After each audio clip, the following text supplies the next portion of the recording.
तो मोशन के विषय में अब हम पढ़ेंगे। और बचपन से हम ये जानते आ रहे हैं, छोटे क्लासों में हमने जाना है कि किसी भी बॉडी का अगर मूवमेंट होता है तो सिंपली उसको हम बोलते हैं कि वो मोशन में है। जैसे ये लड़का अपने घर जा रहा है ना साइकिल पे बैठ के, तो ये मूवमेंट हो रहा है तो ये मोशन में है। और जितने भी प्लैनेट्स हैं वो क्या करते हैं, सन के चारों तरफ चक्कर लगाते रहते हैं, तो ये सब प्लैनेट्स मोशन में है। ठीक है। और ये जैसे टाइड्स आता है ना, तो ये टाइड्स में जो होता है, जो समुद्र का जो पानी होता है वो क्या करता रहता है, कंटिन्यूस मूव करता रहता है, और ऐसे भी वो कंटिन्यूस मूव करता रहता है। तो ये सब मोशन में है। लेकिन अब थोड़े से हम बड़े हो चुके हैं, तो क्या है कि इतना कहना उचित नहीं होगा the moment of body is called motion, यानी किसी बॉडी में अगर मूवमेंट हो रहा है तो मोशन कहा जाएगा।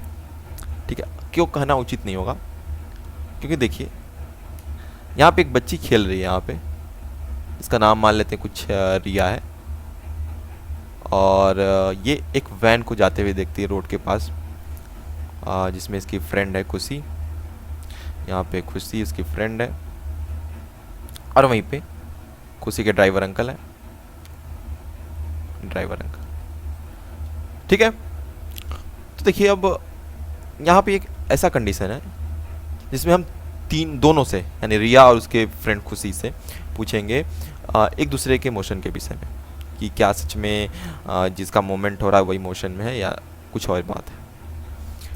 देखिए रिया क्योंकि देखती है अपने दोस्त को तो रुक जाती है ना, अपने फ्रेंड्स को देखती है तो रुक जाती है ना, और देखने लगती है ध्यान से। ठीक है। तो अब हम गए रिया के पास, हमने पूछा अच्छा रिया बताओ कि खुशी के मोशन के विषय में बताओ, क्या खुशी मोशन में है कि या रुकी हुई है। तो रिया ने कहा नहीं नहीं नहीं, वैन क्योंकि इस तरफ जा रही है तो खुशी भी वो जा रही है। ठीक है। तो बोला कि नहीं नहीं, रिया ने बोला कि खुशी क्या है, मोशन में है। तो कहा ठीक है, अच्छा ड्राइवर अंकल के विषय में बताओ, तो वो भी मोशन में है। ठीक है, अच्छी बात है। अब हम क्या करते हैं, अब हम गए उसकी फ्रेंड के पास, खुशी के पास। तो हमने खुशी से पूछा कि बताओ अच्छा खुशी तुम्हारा क्या कहना है, रिया मोशन में है कि रेस्ट पे है। तो बोलती है कि देख रिया तो पीछे जा रही है ना, रिया तो पीछे जाती हुई दिखाई दे रही है, तो रिया क्या है, मोशन में है। नहीं, रिया मोशन में है, यहाँ पे भी इसका मतलब होगा मोशन, मोशन। अच्छा ये ड्राइवर अंकल, ड्राइवर अंकल के विषय में बताओ। अरे ड्राइवर अंकल कहाँ जा रहे हैं, ड्राइवर अंकल तो मेरे साथ ही हैं, 1 घंटे से मेरे साथ हैं, वो तो कहीं घूम ही नहीं रहे, मतलब उनका पोजीशन ही नहीं बदल रहा, मतलब वो एक जगह से दूसरी जगह तक जा ही नहीं रहे। तो वो क्या है, वो रेस्ट पे है। अब देखिए यहाँ मामला फंस गया। खुशी बोल रही है कि रिया मोशन में है, जबकि रिया का कोई मूवमेंट नहीं हो रहा, रिया की जगह खड़ी है। और रिया ने बताया कि खुशी और ड्राइवर अंकल दोनों मोशन में है, तो इन दोनों का मूवमेंट हो रहा था, तो ऑफकोर्स ये बात है कि वो मोशन में है। तो मोशन को और अच्छे से समझने के लिए हमें कुछ और जानना जरूरी है। ठीक है, जिससे हम मोशन को अच्छे से समझ पाएंगे। ठीक है, ये एग्जाम्पल पे हम वापस आएंगे।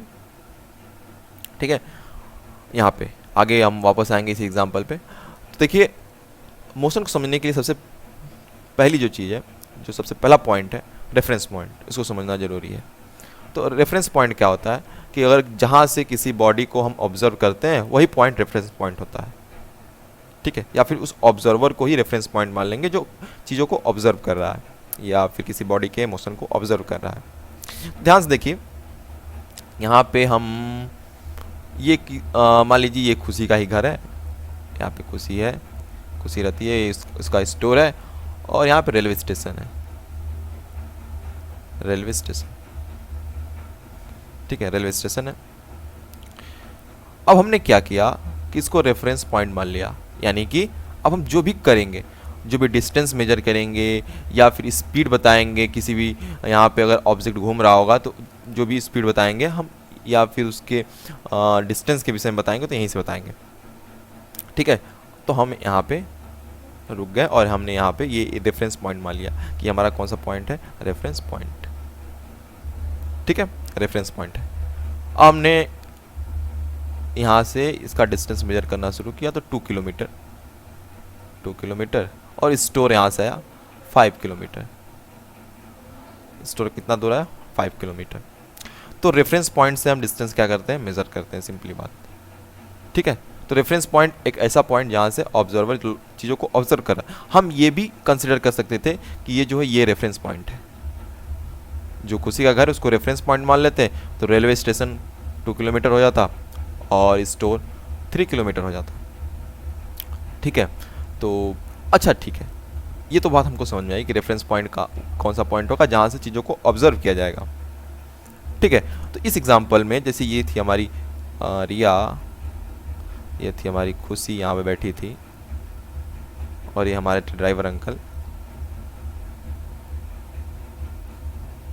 ठीक है, तो अगर हम रिया से पूछ रहे हैं इनके मोशन के विषय में, तो रिया इज अ रेफरेंस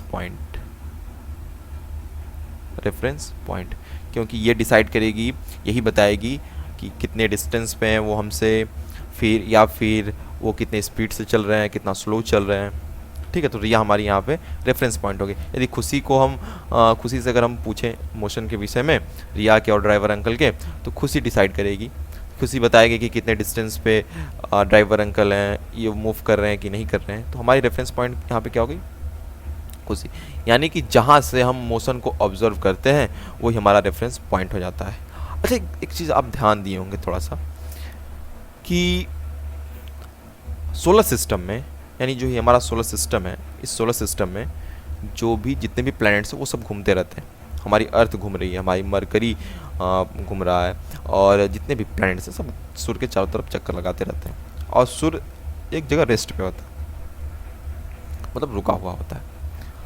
लेकिन हम जब धरती से देखते हैं, मतलब इस पे अर्थ से देखते हैं सूर्य को, तो सूर्य घूमता हुआ नजर आता है, सुबह कहीं और, शाम को कहीं और चला जाता है। तो देखिए, मोशन डिपेंड किया रेफरेंस पॉइंट पे। अगर हम रेफरेंस पॉइंट बदलेंगे तो हमारा मोशन बदल जाएगा, कोई चीज़ हमको रेस्ट पे दिखेगी या फिर वो मोशन में दिख सकती है। तो हमने क्या किया कि हम सोलर सिस्टम से बाहर कोई पॉइंट मान लेते हैं यहाँ पे, वहाँ से हम देख रहे हैं सन को, ठीक है, और अर्थ को, अब सभी प्लैनेट्स को। तो यहाँ से क्योंकि सन लगातार घूमता हुआ दिखाई दे रहा है, उसका डिस्टेंस हमेशा बदल रहा है या फिर वो मूव कर रहा है, तो क्या है, हमारा अर्थ मोशन में है, लेकिन वहीं पे देखा जाए तो सन रेस्ट पे है। ठीक है, अब बात करते हैं, अब हम धरती पे वापस आ जाते हैं। धरती पे आ जाएंगे तो अब हम क्या करेंगे कि धरती पे से जब चीज़ों को देखेंगे ना, तो अब देखेंगे कि सन घूमता है। तो यानी कि जहाँ ऑब्जर्वर होता है, यानी जहाँ से ऑब्जर्वर ऑब्जर्व करता है चीज़ों को, या फिर जिसको हम रेफरेंस पॉइंट मानते हैं, उसको हम हमेशा किस में कंसिडर करते हैं? उसको हमेशा रेस्ट में कंसिडर करते हैं। ध्यान रखिएगा एक चीज़ कि रेफरेंस पॉइंट को हमेशा रेस्ट पे कंसिडर किया जाता है, इसीलिए हम अपने को रेस्ट पे कंसिडर करते हैं और हमको क्या दिखाई देता है? घूमता हुआ सन दिखाई देता है। ठीक है, अपने को रेस्ट पे कंसिडर करते हैं। ये उसी तरह से होता है जैसे कि यहाँ पे खुशी खुद को रेस्ट पे कंसिडर करके बता रही है कि रिया पीछे की तरफ मूव कर रही है। तो हम यहाँ से एक चीज़ लिख सकते हैं कि रेफरेंस पॉइंट या जो भी रेफरेंस पॉइंट या रेफरेंस प्लेस होगा is considered to be rest, considered to be at rest, वो हमेशा रेस्ट पे ही माना जाएगा। ठीक है, तो ये बात हो चुकी है रेफरेंस पॉइंट पे। क्योंकि हमारा देखिए ये चैप्टर है जो मोशन इन स्ट्रेट लाइन, एक स्ट्रेट लाइन में हम मोशन पढ़ेंगे, तो अगर जब हम स्ट्रेट लाइन में मोशन पढ़ेंगे तो रेफरेंस पॉइंट हमेशा हम ओरिजिन को लेके चलेंगे। किसको लेके चलेंगे? ओरिजिन को। तो ये हमारा ओरिजिन को रेफरेंस पॉइंट लेके चलेंगे। तो ठीक है, तो हम इस चीज़ को लिख लेते हैं। We consider origin as a reference point, as a reference point in straight line motion, in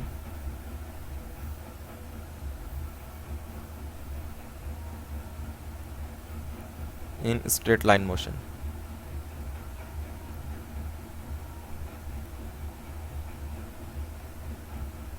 straight line motion में हम रेफरेंस पॉइंट ओरिजिन को कंसिडर करेंगे। ठीक है, तो ये आपको समझ में आ गया होगा रेफरेंस पॉइंट क्या होता है।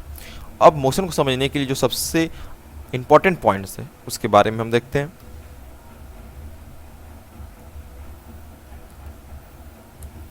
पोजीशन ऑफ द ऑब्जेक्ट, किसी ऑब्जेक्ट का पोजीशन या किसी बॉडी का पोजीशन। तो मोशन को समझने के लिए दूसरी सबसे इंपॉर्टेंट पॉइंट्स है जिसको हमको समझना जरूरी है। तो क्या होता है? Position of the object, location of the body with respect to reference point. Reference point के रिस्पेक्ट में किसी भी बॉडी का लोकेशन। अच्छा देखिए, ध्यान से देखिए, जैसे हम किसी जगह का लोकेशन पता करते हैं, जैसे यहाँ से मान लीजिए, यहाँ मुंबई से आपको दिल्ली का लोकेशन गूगल पे अगर आप सर्च करते हैं वहाँ पे गूगल मैप पे, तो पहले आप रेफरेंस पॉइंट सेलेक्ट करते हैं कि कहाँ से आपको जाना है। ठीक है, तो मान लीजिए मैं मुंबई में हूँ, तो मुझे मुंबई से दिल्ली में जाना है। ठीक है, तो हम पहले रेफरेंस पॉइंट कंसिडर करेंगे, फिर उसके बाद में उसी अनुसार लोकेशन हमारा बताता है कि यहाँ से इतने किलोमीटर दूर है, इस डायरेक्शन में है, ऐसे जाना होगा आपको, ऐसे रोड लीजिए, और या फिर आप बस जाते हैं तो बस से जाइए, ट्रेन से जाते हैं तो ट्रेन से जाइए, है ना। तो ये बताता है उसमें। तो सबसे पहले हमको क्या स्पेसिफाई करना होगा, किसी भी बॉडी के अगर पोजीशन को बताना है तो सबसे पहला चीज़ हमको उसका रेफरेंस पॉइंट बताना होगा। यदि हम 1D मोशन या फिर स्ट्रेट लाइन मोशन की बात करें, अगर कोई चीज़ या कोई बॉडी स्ट्रेट लाइन में मूव कर रही हो तो हम ओरिजिन को क्या करेंगे, रेफरेंस पॉइंट कंसीडर करेंगे। ठीक है, तो लोकेशन, अब लोकेशन बताते कैसे हैं, ठीक है, उसके विषय में देखते हैं। तो देखिए, हमने यहाँ पे एक एग्जांपल लिया हुआ है। ठीक है, कि मान लीजिए कोई एक बॉडी थी जो कि ए पॉइंट से स्टार्ट करती है घूमना, बी पे जाती है, सी पे जाती है, डी पे जाती है, जो कि शाम के 7 बजे ए पे रहती है, यहाँ से स्टार्ट होती है, फिर 8 बजे बी पे जाती है, 9 बजे सी पे जाती है, 10 बजे डी पे पहुँच जाती है ना। ये 10 बजे है, ठीक है, ये 10 बजे अभी 10 बजे, ठीक है, ठीक है। तो देखिए, अब हम पूछें, यदि हम पूछें कि बॉडी का लोकेशन बताइए या पोजीशन बताइए 7 बजे, तो बताया जाएगा कि देखिए 7 बजे जो है ना, बॉडी 10 किलोमीटर दूर थी, 10 किलोमीटर, है ना। कितने टाइम पे? एट 7, उसका डिस्टेंस कितना हो गया? 7 PM पे कहाँ थी? 10 किलोमीटर। अच्छा, कहना ठीक है, ठीक है, ठीक है। तो 8 बजे कहाँ थी? तो कहा, हमने कहा कि 8 बजे भी वो 10 किलोमीटर दूर थी। कहाँ से? अब बात आई कहाँ से। तो देखिए, हम पहले स्पेसिफाई करते हैं ओरिजिन या फिर रेफरेंस पॉइंट। तो हमने इसको क्या किया, रेफरेंस पॉइंट मान लिया, और हम यहाँ से क्या करेंगे, डिस्टेंस मेजर करना शुरू करेंगे। तो हमने जो ये बताया कि जो 7 बजे जो हमारी ये बॉडी थी वो रेफरेंस पॉइंट से 10 किलोमीटर दूर थी। 8 बजे 10 किलोमीटर दूर, 9 बजे 10 किलोमीटर दूर, और आखिरी में 10 बजे भी उसका डिस्टेंस कितना था? 10 किलोमीटर दूरी था। तो जिसको ये हम बता रहे हैं वो हमसे पूछा, अच्छा ठीक है ये बताइए, तो मतलब बॉडी रुकी हुई थी इसका मतलब? तो आपने कहा नहीं नहीं, बॉडी रुकी हुई नहीं थी, वो चल रही थी। तो कहा अरे 7 बजे भी 10 किलोमीटर, 8 बजे भी 10 किलोमीटर, 9 बजे भी 10 किलोमीटर, 10 बजे भी 10 किलोमीटर, मतलब वो रुकी है तभी ना उसका डिस्टेंस वहीं पे है। तो हमने कहा नहीं नहीं, रुकी नहीं है, वो घूम रही है। तो घूम रही है, हाँ, मूव कर रही है, मोशन में है, तो उसका डिस्टेंस तो तुम 10 बता रहे हो और बोल रहे हो कि घूम रही है, चल रही है। तो देखिए, केवल हम डिस्टेंस बता दें वही ज़रूरी नहीं है किसी भी बॉडी के पोजीशन को बताने के लिए। हमको उसके साथ क्या बताना होगा, हमको उसके साथ डायरेक्शन बताना होगा। अगर हम डायरेक्शन कंसिडर करें, ये नॉर्थ, ये साउथ, ये ईस्ट और ये वेस्ट, तो हम ये बताएंगे यहाँ पे कि देखिए, जो 7 बजे हमारी जो बॉडी थी वो, या फिर हमारी जो कार थी 7 बजे, वो कहाँ थी? 7 किलोमीटर ईस्ट में थी, ओरिजिन से ईस्ट में। 8 बजे कहाँ थी? वेस्ट में। नहीं, 8 बजे कहाँ चली गई? नॉर्थ में। तो अब उसको लोकेशन मालूम चला, अच्छा ईस्ट में थी, और फिर नॉर्थ में, फिर आपकी चली गई वेस्ट में, फिर साउथ में, है ना। तो उसको समझ में आया, ओ जिसको आप बता रहे हो उसको समझ में आया, अच्छा, ये मतलब है, मतलब कि बॉडी घूम रही है, सर्कल पे घूम रही है, ठीक है, सर्कुलर रास्ता उसको मिला, उस पर घूम रही है, रुकी हुई नहीं है, क्योंकि 7 बजे ईस्ट में थी, 8 बजे 10 किलोमीटर है उसी पॉइंट से, लेकिन वेस्ट में है। तो हमको पोजीशन बताने के लिए सबसे पहला चीज़ होता है उसका डिस्टेंस बताना, दूसरा चीज़ कि वो किस डायरेक्शन में है, एट द टाइम ऑफ जिस भी टाइम हम बात कर रहे हैं, जैसे 7 बजे, 8 बजे, 9 बजे, 10 बजे, या फिर जिस भी समय पूछा जाए उस समय में वो किस डायरेक्शन में है और ओरिजिन से उसका डिस्टेंस कितना है। ठीक है, तो हमने जो सीखा उसको हम यहाँ से लिख लेते हैं। If you measure the length और the distance from the origin at different time, देखिए हमने डिफरेंट टाइम पे मेजर किया है ना, which is equal to 10 kilometre. इसका मतलब ये हुआ, this means that body does not moving, कि जो जो बॉडी थी या फिर जो कार थी हमारी वो मूव नहीं कर रही थी। That is there is no change in the position. इसका मतलब ये हुआ कि कोई भी पोजीशन में चेंज नहीं हो रहा है, लेकिन यानी उसका लोकेशन बदल नहीं रहा है, but we can see clearly that the direction changes continuously. यहाँ पे डायरेक्शन नहीं बोले, मतलब यहाँ पे अगर हम बोलें कहें तो हम ये देख सकते हैं कि उसका पोजीशन लगातार बदल रहा है। तो पोजीशन किस वजह से बदल रहा है? डायरेक्शन के चेंज होने से। ठीक है ना, लेंथ भले ही न बदले लेकिन अगर डायरेक्शन भी बदल रहा है तो भी पोजीशन चेंज हो रहा है और लोकेशन में अंतर आएगा, लोकेशन उसका बदलेगा। तो लोकेशन ही किसी पॉइंट का विथ रेस्पेक्ट टू ओरिजिन ही पोजीशन होता है। तो अगर डायरेक्शन चेंज हुआ तो लोकेशन चेंज होगा। तो हमने यहाँ से कंक्लूजन क्या निकाला कि to find the position of an object we need, किसी भी ऑब्जेक्ट के पोजीशन को बताने के लिए हमें क्या चाहिए? The distance of the object from the origin, उस ऑब्जेक्ट का डिस्टेंस ओरिजिन से कितना है और वो किस डायरेक्शन में है। ठीक है, यदि हम स्ट्रेट लाइन मोशन की बात करें तो जनरली अगर एक स्ट्रेट लाइन मोशन है, अगर एक लाइन की बात करें, एक लाइन पे अगर मोशन हो रहा है तो हम क्या करेंगे? पॉजिटिव साइन इस्तेमाल करेंगे। अगर कोई इधर मूव कर रहा होगा, अगर किसी का पोजीशन इधर होगा तो पॉजिटिव साइन इस्तेमाल करेंगे। इसका मतलब ये हो जाएगा कि जो हमारी बॉडी वो राइट साइड की तरफ है, राइट। ठीक है, यदि हमने नेगेटिव साइन इस्तेमाल किया तो उसका मतलब उसका पोजीशन लेफ्ट की तरफ है। यानी प्लस और माइनस क्या बताएगा? वो उसका डायरेक्शन बताएगा कि वो राइट की तरफ है या लेफ्ट की तरफ है। उससे मैग्नीट्यूड पे कोई असर नहीं पड़ेगा, बस ये बताएगा कि वो राइट की तरफ बॉडी का पोजीशन है कि लेफ्ट की तरफ बॉडी का पोजीशन। ठीक है,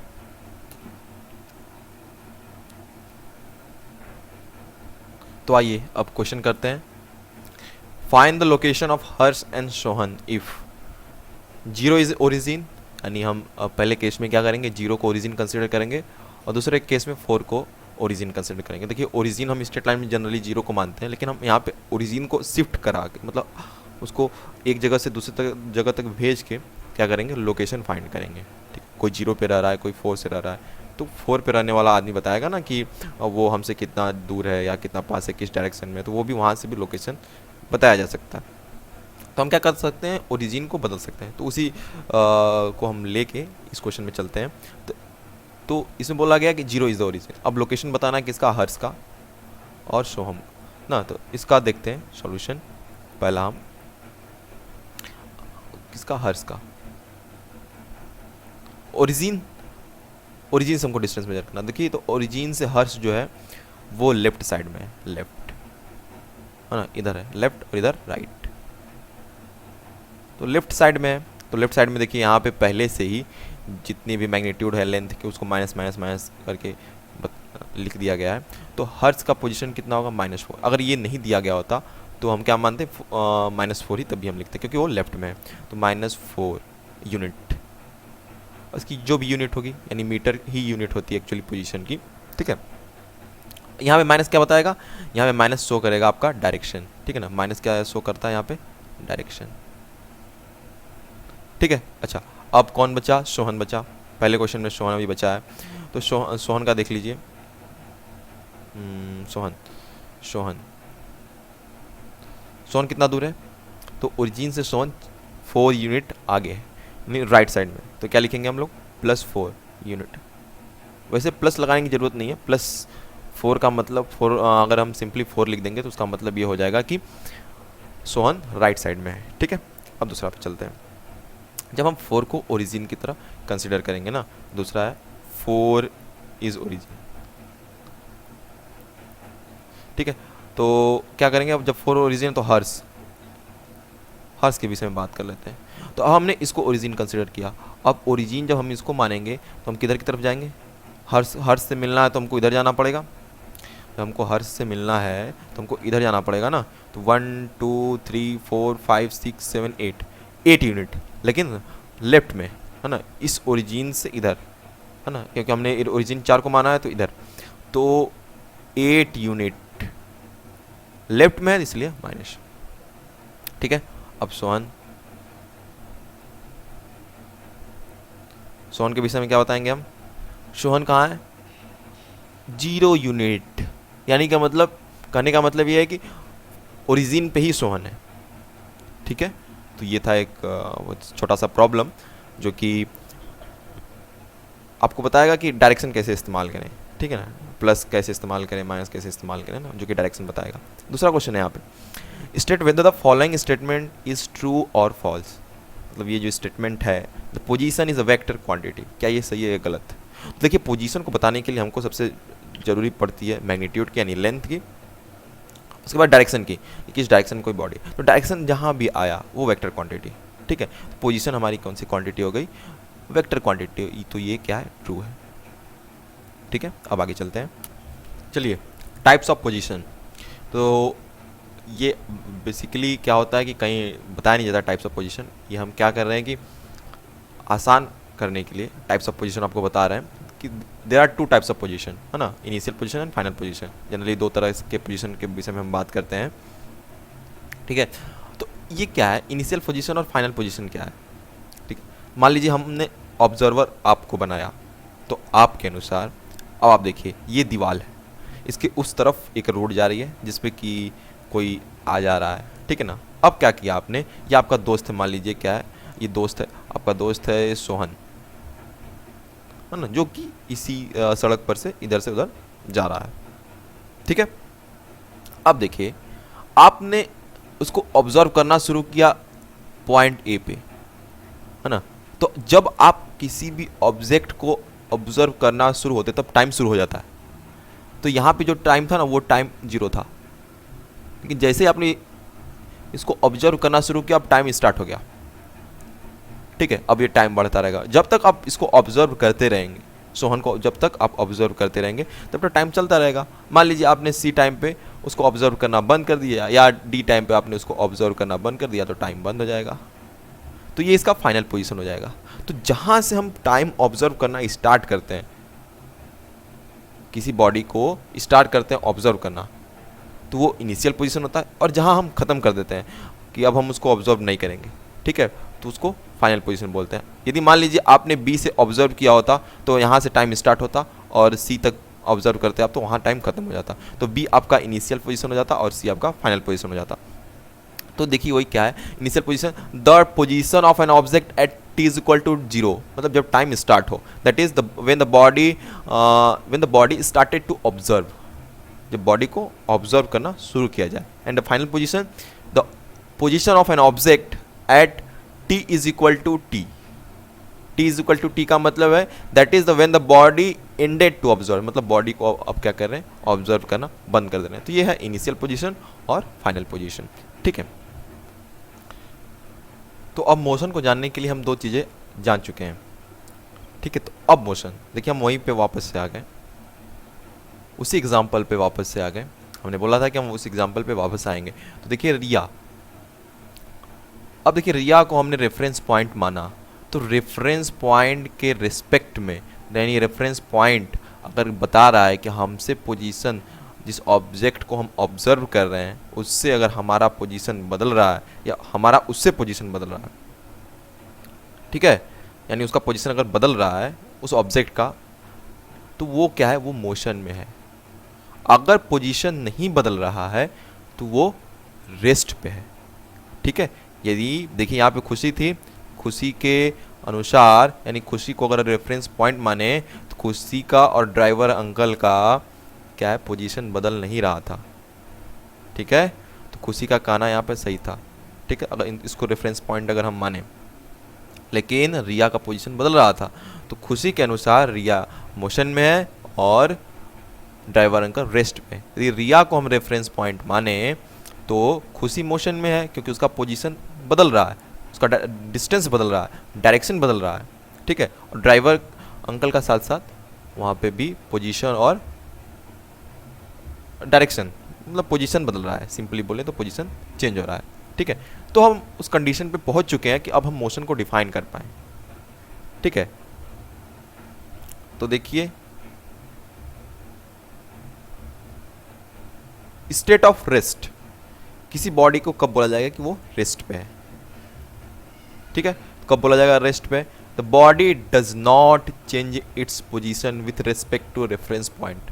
द रेफरेंस पॉइंट के रिस्पेक्ट में अगर किसी बॉडी का पोजीशन नहीं बदल रहा है, ठीक है, तो नहीं, पोजीशन नहीं बदलने का मतलब ना उसका लेंथ बदल रहा है ना उसका डायरेक्शन बदल रहा है, तो उस बॉडी को हम बोलेंगे कि वो बॉडी रेस्ट पे है। लेकिन स्टेट ऑफ मोशन क्या है? The body that changes it position, है ना, वो अपना पोजीशन बदले with respect to reference point. यानी अगर कोई बॉडी अपना पोजीशन रेफरेंस पॉइंट के रेस्पेक्ट में बदले तो वो मोशन में होगा।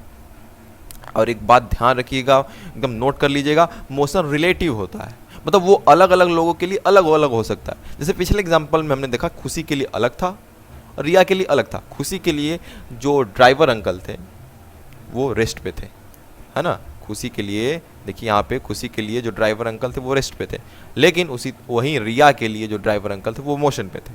तो वो रिलेटिव है, अगर हम दूसरे को लेंगे तो वो कुछ और बताएगा, किसी और को लेंगे तो कुछ और बताएगा। यानी motion are relative, that is an object may appears to be moving to one person and the same object appears to be at rest to another person।